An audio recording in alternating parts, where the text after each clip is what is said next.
Hi friends, welcome everyone.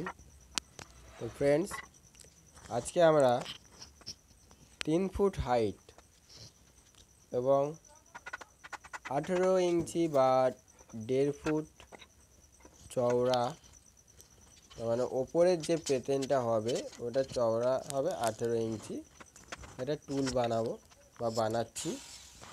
তোমরা সবাই ভিডিওটা দেখুন টুলটা আমরা কীরকমভাবে বানাচ্ছি। তো আগে থেকে আমরা সব কিছু কেটে কুটে রেডি করে রেখেছিলাম, পায়াগুলো এবং মজবুত করে রেখেছিলাম। তো ভিডিওটা আর দিলাম না, যদি তোমরা আমাকে বলো তাহলে আমি সেসব ভিডিও পোস্ট করব, বাট এখন আর পোস্ট করলাম না। জাস্ট আমি ফিটিংসটা এই ভিডিওতে দেখাচ্ছি। আমাদের পায়াগুলো 3 ফুট করে কাটা আছে, তো পায়াগুলো আমরা সেটিং করছি। তোমরা ভিডিওটা দেখো লাস্ট পর্যন্ত, আশা করি তোমাদের ভিডিওটা খুব ভালো লাগবে। এবং কিভাবে আমরা একটা 3 ফুট হাইট এবং 18 ইঞ্চি চওড়া একটা টুল বানাই সেটা দেখুন। তোমরা বাড়িতে এটা করতে পারবে বা যারা নতুন কাজ শিখছেন তারাও করতে পারবে। আর যে কাঠটা আমরা ইউজ করেছি, এই কাঠটা সোনাঝুরি কাঠ। সোনাঝুরি কাঠ আমাদের যে আশেপাশের দেশি কাঠ থাকে, যেমন শিরীষ কাঠ, তারপরে হুগলি কাঠ, এইগুলোর মধ্যে এই যে সোনাঝুরি কাঠটা খুবই ভালো কাঠ, এটা লাস্টিংও খুব ভালো হয়। তো এই কাঠে তোমরা কাজ করতেই পারো, অসুবিধা নেই। তো আর ফিনিশিংটাও খুব ভালো আসে। যাই হোক, দেখুন আমরা কত সুন্দরভাবে এই যে টুলটা বানাচ্ছি। টুলটা আমাদের প্রায় স্ট্রাকচারটা কমপ্লিট হয়ে এসছে। এই দুটো আমরা ডিল করে নিয়েছি এবং সলাও বেনাও মেরে দিয়েছি। তো দেখুন আমরা কত সুন্দরভাবে এটা টুলটা বানাচ্ছি। সবাই ভিডিওটা লাস্ট পর্যন্ত দেখুন, ভিডিওটা কেমন হয়েছে প্লিজ আমাকে কমেন্ট করে জানাবেন। আর যারা চ্যানেলে নতুন আছেন বা যারা চ্যানেলে নতুন আসছেন, আমার ভিডিওগুলো দেখছেন, প্লিজ আমাদের সাথে জুড়ে যান, আমাদের সাথে থাকুন। আরও নতুন নতুন ধরনের ভিডিও আমি পোস্ট করার চেষ্টা করব। নানান ধরনের ভিডিও আমার চ্যানেলে তোমরা একরকম ভিডিও পাবেন না। আমার চ্যানেলে তোমরা নানান ধরনের ভিডিও পাবে, যেমন খাট ডিজাইন, তারপরে খাট ডিজাইন করার আগে আমরা কিভাবে ড্রয়িং করবো, তার মানে একটা ছেলে যদি ফার্নিচার শিখতে চায় বা যে কেউ ফার্নিচার সম্পর্কে সব রকম আইডিয়া পাবে। খাট ডিজাইন করা বা খাট ডিজাইনের আগে আমরা ড্রয়িং করা বা খাটের হেড কাটিং করা, প্লাস এই যে ফার্নিচারের নানান ধরনের জিনিসপত্র মেকিং করা, এইসব সমস্ত রকমের জিনিস আমি এখানে আনার চেষ্টা করব বা আনবো। এবং কি পরবর্তীকালে পালিশের কাজটাও আমি এখানে আনার চেষ্টা করব। যখন আমার চ্যানেলে মানে সাবস্ক্রাইবার মিনিমাম 5K হয়ে যাবে, তো তখন আমি চ্যানেলে আরও পালিশেরও ভিডিও আনার চেষ্টা করব বা পালিশের ভিডিও আমি আনবো। তো প্লিজ তোমরা সব কিছু তোমাদের ওপরে নির্ভর করবে। তোমরা যত তাড়াতাড়ি 5K আমার করে দিতে পারবে, তত তাড়াতাড়ি আমি আরও অন্যান্য কাজ নিয়ে আসব এবং পরবর্তীকালে আরও ভালো ভালো কাজ নিয়ে আসব। কেননা এখন তো আমি একা ভিডিও করি, তো আমার খুব প্রবলেম হচ্ছে ভিডিওগুলো করতে বা তোমাদের দেখাতে। তখন এরপরে আমি আরও স্টেপ বাই স্টেপ নানান ধরনের ভালো ভালো ভিডিও আনার চেষ্টা করব, পাই টু পাই সব শিখিয়ে দেবো। তো দেখুন আমরা কীরকমভাবে এই যে স্ট্রাকচারটা করছি। আমাদের এবার আমরা ওপরের টপটা কমপ্লিট করে নিয়েছি এবারে, এবং নিচে টেনে আমরা ওই যে গার্ডটা দিয়েছি, গার্ডটা 4 গালাও দিতে পারতাম।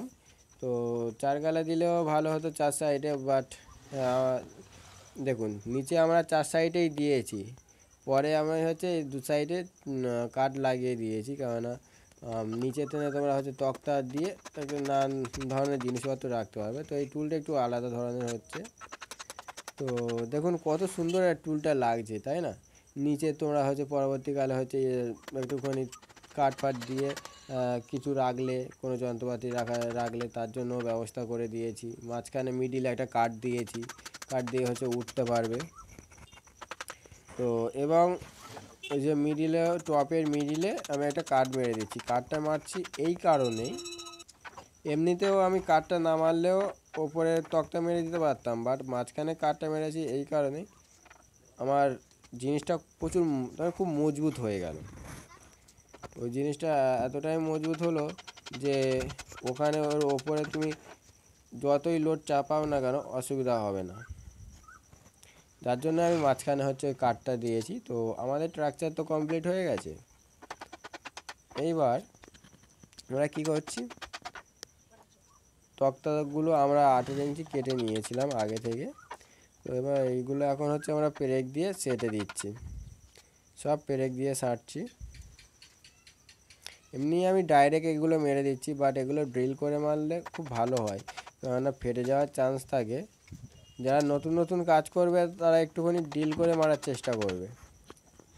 কেন বলুন তো, নতুন নতুন যারা কাজ করে তাদের এগুলো ভালো করে কাজ করতে পারে না, তো একটু ফাটিয়ে ফেলে কাঠগুলো। আমাদের পেরেকশাটা কমপ্লিট হয়ে গেছে। এবার হচ্ছে আমরা ভালো করে এটা ফিনিশিং করে নিচ্ছি কাটার মেশিন দিয়ে। এবার এই যে আমরা কাজটা করেছি, এটা আরও ভালো সৌন্দর্য, বেশি সৌন্দর্য আনার জন্য আমরা কি করছি, একটু পালিশ মেশিন দিয়ে এটা ভালো করে ঘষে নিচ্ছি। পালিশ মেশিন দিয়ে এটা ঘষে নেওয়ার একটাই সুবিধা আছে, জিনিসটা তোমার খুব মানে লোকের চোখে লাগবে, হ্যাঁ একটা জিনিস বানিয়েছি। যদি বা তুমি জিনিসটা খারাপ করেও বানাও, বা নতুন যেহেতু শিখছো তো হতেই পারে খারাপ, কিন্তু পালিশটা মারলে সৌন্দর্য লাগে একটা, যেগুলো জিনিসের ফিনিশিংটা ভালো লাগে। যত ভালো ফিনিশিং দিতে পারবে তত জিনিস ভালো লাগে। এমনকি ফিনিশিংয়ের পরে পালিশ করলেও দারুণ লাগে। তো এই যে ফিনিশিং হচ্ছে, এরপরে তোমাদের একটা ট্রিক্স আমি বলে দিই। কাঠে ফিনিশিং করার পরে তোমাদের ফিনিশিংটা হয়ে যাক, তারপর আমি বলছি। এই যে দেখুন কাঠের কালারটা কত সুন্দর আসছে। এটা আরও হুগলি কাঠ হলে কালারটা আরও দারুণ চলে আসতো। এটা তো সোনাঝুরি কাঠ, তো যার জন্য কালারটা তবু ভালো কালার আসছে। আর এটা যদি হুগলি কাঠের ওপর এটা করা হতো আরও ভালো কালার আসতো। বাট আমি কি জিনিসটা ইউজ করছি কেউ বলতে পারবে?